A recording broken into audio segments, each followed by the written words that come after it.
Hi, thanks for checking out my review of The Dark Tower, which just came out this Thursday. It was the first English language film from director Nikolaj Arcel, who had made four Danish features before this, most notably A Royal Affair, which featured Mads Mikkelsen and Alicia Vikander and was nominated for the Best Foreign Language Film Oscar.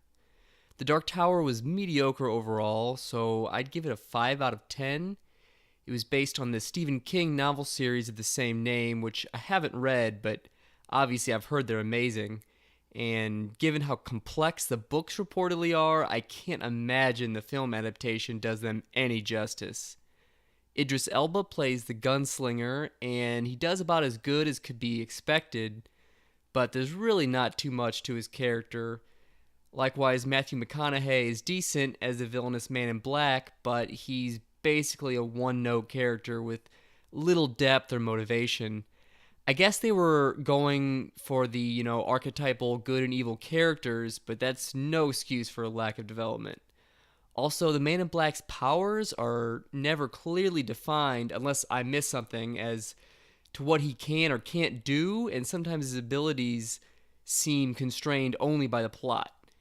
And this relates to a greater problem of really a lack of world building in general. A good chunk at the beginning of the movie is dedicated to the earthly life of a young boy named Jake Chambers, and I couldn't help but wish this time was spent fleshing out the lore of the parallel universe. He's played by Tom Taylor, who does a good enough job, but I just found these parts a bit boring and wanted to get to learning about Midworld. You may not have guessed based on the marketing, but Jake is really the main character here, not Idris Elba's gunslinger. Other than that, none of the other supporting characters are particularly significant or memorable, and it's basically just about these three characters. Once the story gets going, the film improves, but not that much. The plot is kind of messy, and there are a few parts I found unintentionally silly or cheesy. The Dark Tower is a very lean 95 minutes, which is both a positive and a negative.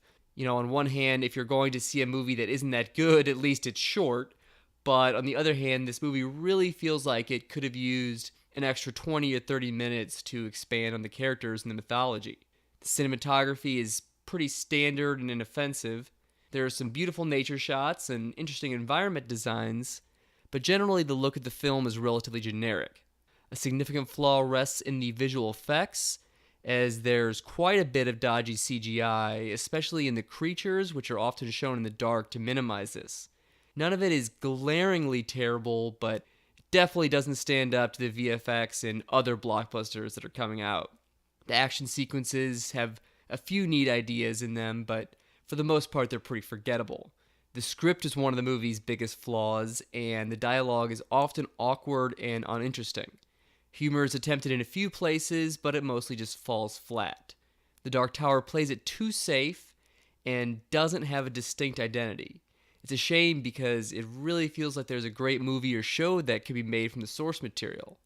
I wouldn't hurry out to see this, and I wouldn't blame you if you waited for this to come to home video or streaming.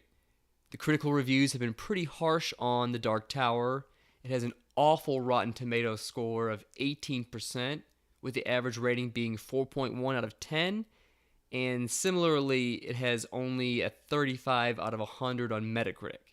It appears to have won the weekend at the box office, but that isn't that surprising as there wasn't much competition, leading to the lowest grossing weekend of the summer.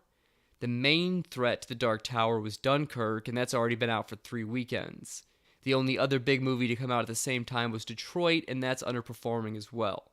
The Dark Tower made just under $20 million domestically in its opening weekend, less than a third of its $60 million production budget, so it looks like it might be a flop. That's all for this review. Thanks for listening.